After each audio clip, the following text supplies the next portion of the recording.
Welcome back to News 5 at 6. They are closed for the season at Beaver Creek, but I am telling you, that's a big pile of powder up on the mountainside there, and there's still more snow on the way. Live downtown Colorado Springs, that's the north end. You can see UCCS campus off in the distance. It's been a chilly day today, not a lot of wind as we predicted last night, but despite that, it's been cold. 47 is the current temperature with calm conditions. Probably your drive from the steel mill to Mitchell Park all the way over to Stoddard Field.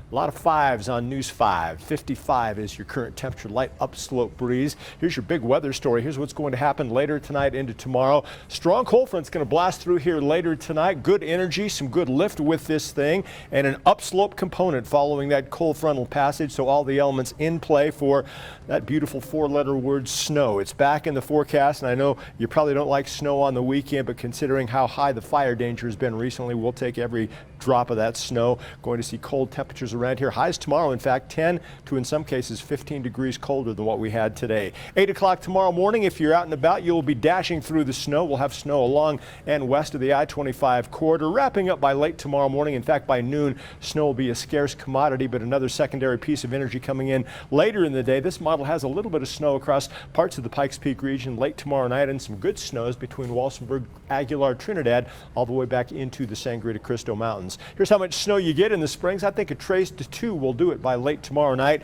1 to 3 northern El Paso County, Teller County, from Pueblo into eastern Fremont County, an inch of wet, slushy snow on those grassy surfaces. Certainly some good water content, and the possibility of a bigger, stronger storm coming in next week. A lot of models dig this next piece of energy down across central New Mexico, where we needed to give us a real strong upslope flow. Could put a serious dent in the drought. We've got rain, we've got snow. Prime time for that stuff will be Tuesday into Wednesday. You can see snow along and west of the I-25 corridor. Healthy amounts of water out across the far eastern plains, finally starting to wrap up by late on Wednesday. Temperatures today unseasonably cold, especially in the Springs. Look at that low this morning, 22 degrees.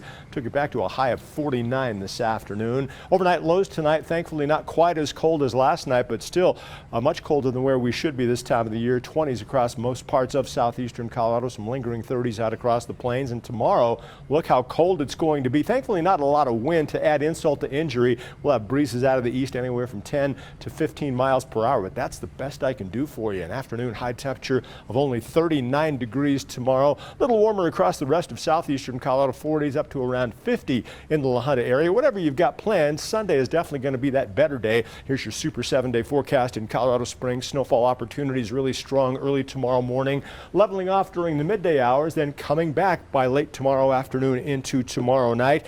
On Sunday, you'll want to get outside, stretch your legs before that next storm system comes in, and I'm telling you, it's going to be a weather buffet next week, and a lot of good things to choose from on that buffet. There's rain, there's snow, a lot of moisture in the forecast, and maybe a new storm by next Friday. So yes, we're definitely back on the storm track. Probably just when you thought it was safe to work in the backyard, not so fast. Not tomorrow anyway, with snow.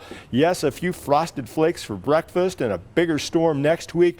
That one could put a dent in the drought. Over an inch of water possible when it's all said and done by Wednesday across the Pueblo area. Canyon City, you'll probably want to be indoors tomorrow. It's going to be cold. It's going to be wet and unsettled. That storm next week, if it tracks the way I think it will, it's going to be the wettest storm you've had in months. Of course, stay tuned for details. It's still quite a ways off. Woodland Park, we've been hoping for a wet pattern to certainly mitigate that high fire danger, and there you go. Precip possible 5 out of the next 7 days. Temperatures, of course, colder than normal with a system like that, but that's a small price to pay for that priceless precipitation. Here's